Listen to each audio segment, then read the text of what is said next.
ಇವತ್ತಿನ P F point. ಹೊಸ ನಿಯಮ. ಒಬ್ಬ ವ್ಯಕ್ತಿ ಎಷ್ಟು ಬಾರಿ ಪಿ ಎಫ್ ವಿತ್ಡ್ರಾ ಮಾಡಬಹುದು? ಉದ್ಯೋಗಿಗಳ ಭವಿಷ್ಯ ನಿಧಿ ಸಂಸ್ಥೆಯು ಇತ್ತೀಚೆಗೆ ಇ ಪಿ ಎಫ್ ಯೋಜನೆ 2026 ಜಾರಿಗೆ ತಂದಿದೆ. ಪಿ ಎಫ್ ವಿತ್ಡ್ರಾ ಇದ್ದ 13 ನಿಯಮಗಳನ್ನು 3ಕ್ಕೆ ಇಳಿಕೆ ಮಾಡಿರುವುದು ಸೇರಿ ಹಲವು ಬದಲಾವಣೆಗಳನ್ನು ಮಾಡಿದೆ.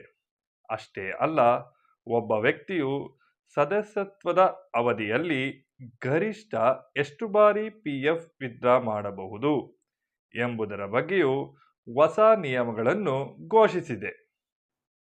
ಹೊಸ ನಿಯಮಗಳ ಅನ್ವಯ ಇ ಪಿ ಎಫ್ ಸದಸ್ಯರು ಅನಾರೋಗ್ಯದ ಕಾರಣಗಳಿಗಾಗಿ ಪಿ ಎಫ್ ವಿತ್ಡ್ರಾ ಮಾಡಲು ಯಾವುದೇ ಮಿತಿ ನಿಗದಿಪಡಿಸಿಲ್ಲ.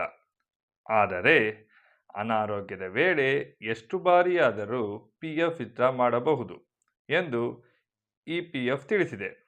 ಅದೇ ರೀತಿ ಶಿಕ್ಷಣಕ್ಕಾಗಿ ಗರಿಷ್ಠ 10 ಬಾರಿ, ಮದುವೆಗೆ ಗರಿಷ್ಠ 5 ಬಾರಿ, ಮನೆ ಖರೀದಿ, ಗೃಹ ನಿರ್ಮಾಣ, ಗೃಹ ಸಾಲ ತೀರಿಸಲು ಗರಿಷ್ಠ 5 ಬಾರಿ ಮಾತ್ರ ಪಿ ಎಫ್ ವಿತ್ಡ್ರಾ ಮಾಡಬಹುದು ಎಂದು ತಿಳಿಸಲಾಗಿದೆ.